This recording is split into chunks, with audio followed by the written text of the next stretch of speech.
आज का topic hoods rule एक ऐसा टॉपिक है जो किसी सबसेल में इलेक्ट्रॉन के फीलिंग से रिलेटेड है। इलेक्ट्रॉन सबसेल में जो भरा जाता है उससे संबंधित ये रूल रेगुलेशन प्रोवाइड करता है। यानी इलेक्ट्रॉनिक कॉन्फ़िगरेशन लिखने के क्रम में आप सभी स्टूडेंट जैसे कि जानते हैं कि एस सबसेल में 2 इलेक्ट्रॉन, पी में 6, डी में 10, एफ में 14 इलेक्ट्रॉन भरता है। और साथ साथ ये भी जानते हैं कि एस सबसेल में एक ऑर्बिटल बना है। केमिस्ट्री की दुनिया में इस ब्लॉक को ऑर्बिटल कहते हैं और इसमें 2 इलेक्ट्रॉन भरता है। इसमें ऑर्बिटल की संख्या 1, इसमें 3, इसमें 5 और इसमें 7। तो आपको बता दें कि वुड का जो रूल है यानी वुड्स रूल जो है उस सबसेल के लिए एप्लीकेबल है, यूजफुल है, जिसमें ऑर्बिटल की संख्या 1 से अधिक होती है। तो 1 से अधिक ऑर्बिटल रखने वाले सबसेल है एस को छोड़कर पी, डी और एफ। यानी एस सबसेल में वुड्स रूल यूज नहीं होता है। तो क्यों नहीं होता है, इसका जवाब है कि एस सबसेल में ऑर्बिटल की संख्या केवल 1 है और वुड्स रूल उस सबसेल के लिए लगता है, यूज किया जाता है जिसमें ऑर्बिटल की संख्या 1 से अधिक होती है। तो वुड्स रूल सवाल उठता है क्या? तो एकदम अपने भाषा में सरल अंदाज में समझ लीजिए, एक सिंपल लैंग्वेज में कि पीडीएफ जैसे सबसेल के ऑर्बिटल में इलेक्ट्रॉन पहले एक एक करके फिल किया जाता है, भरा जाता है, तब जाकर इलेक्ट्रॉन का पेयरिंग होना शुरू होता है। यानी इलेक्ट्रॉन का पेयरिंग होना तब तक से शुरू नहीं होगा जब तक से प्रत्येक ऑर्बिटल में एक एक इलेक्ट्रॉन प्रेजेंट ना हो जाए।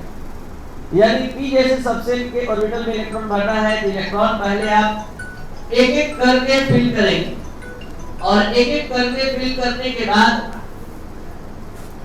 यहाँ इलेक्ट्रॉन का पेयरिंग शुरू होगा। जैसे हमको 2p4 भरना है तो इलेक्ट्रॉन पहले एक एक करके भरेंगे और तब जाकर पेयरिंग होगा। तो ये रूल है वुड्स का। अगर मान लीजिए 3d7 भरना है तो d, जैसा कि आप सभी स्टूडेंट जानते हैं, d सबसेल में 5 ऑर्बिटल्स होते हैं। तो इलेक्ट्रॉन पहले एक एक करके सब में इंटर करेगा और तब जाकर पेयरिंग शुरू हुआ। 7 इलेक्ट्रॉन भरना था, 5 भरने के बाद तब। तो ये है वुड्स रूल। अब थोड़ा देर के लिए यहाँ पर एक एग्जाम्पल दे रहे हैं जिससे हम इस वुड्स रूल का वेरिफिकेशन करने जा रहे हैं कि ऐसा रूल वुड नामक साइंटिस्ट ने क्यों बनाया और ये किस कॉन्सेप्ट पर बेस्ड है। इसको समझाने के लिए यहाँ एग्जाम्पल दे रहे हैं कार्बन 1s2 2s2 2p2। थोड़ा देर के लिए आप सभी स्टूडेंट मान लीजिए कि आप वुड्स रूल नहीं जानते। तो नहीं जानते हैं तो आप कैसे कैसे इस 2p सबसेल में इलेक्ट्रॉन को भर पाएंगे या समझ पाएंगे, ये आप खुद देख लीजिए। ये रहा 2p सबसेल। आप लोगों में से कोई स्टूडेंट निश्चित तौर पर दोनों इलेक्ट्रॉन को एक ही में भर देगा, कोई अलग अलग भरेगा लेकिन एक क्लॉकवाइज तो एक एंटी क्लॉकवाइज, कोई या तो दोनों सीधा या दोनों उल्टा। दोनों सेम बात होगा, सेम स्पिन को रिप्रेजेंट करेगा। तो यहाँ पर हम तीनों के लिए प्रूफ पेश करने जा रहे हैं और वो प्रूफ क्या है ध्यान दिया जाए।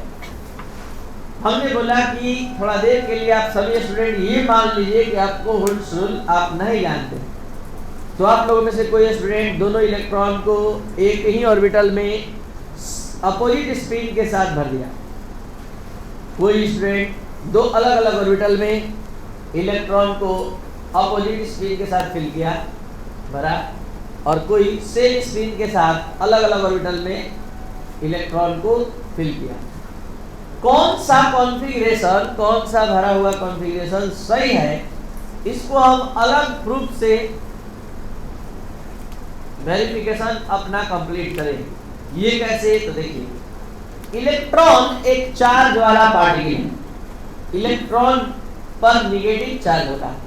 तो जिस तरह सभी स्टूडेंट जानते हैं कि मैग्नेट का नॉर्थ पोल या फिर साउथ पोल एक दूसरे को रिपेल करता है, एक दूसरे के बीच रिपल्सन उत्पन्न करता है, उसी तरह चार्ज के केस में प्लस रिपल्सन करता है, माइनस रिपल्सन करता है। तो आपको बता दें कि इलेक्ट्रॉन एक चार्ज वाला पार्टिकल है और यहाँ स्पेस रहते, ऑर्बिटल रहते, जबरदस्ती आपने दोनों इलेक्ट्रॉन को एक ही ऑर्बिटल में फिल कर दिया, तो सबसे ज्यादा रिपल्सन आपको बता दें कि इस तीनों स्टेट में रिपल्सन होगा, इसमें भी।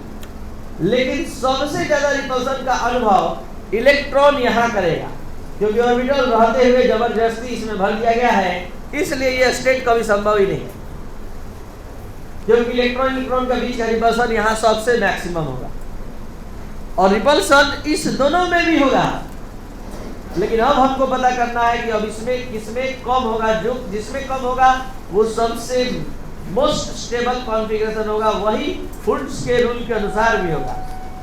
तो इसके लिए रूल कॉन्सेप्ट क्या कहता है, जरा ध्यान दिया जाए। दो इलेक्ट्रॉन के बीच रिपल्सन मिनिमम तब होता है जब वो एक दूसरे के सापेक्ष पैरेलल स्पिन दिखाए। पैरेलल स्पिन का अर्थ है एक क्लॉकवाइज तो दूसरा भी क्लॉकवाइज, और एक एंटी क्लॉक तो दूसरा भी एंटी क्लॉक। फिर से ध्यान समझिएगा, हमने क्या बताया कि इलेक्ट्रॉन में तो रिपल्सन होगा ही होगा, लेकिन मिनिमम तब होगा जब वो एक दूसरे के सापेक्ष पैरेलल स्पिन दिखाए, मतलब क्लॉकवाइज या एंटी क्लॉकवाइज रोटेशन दिखाए।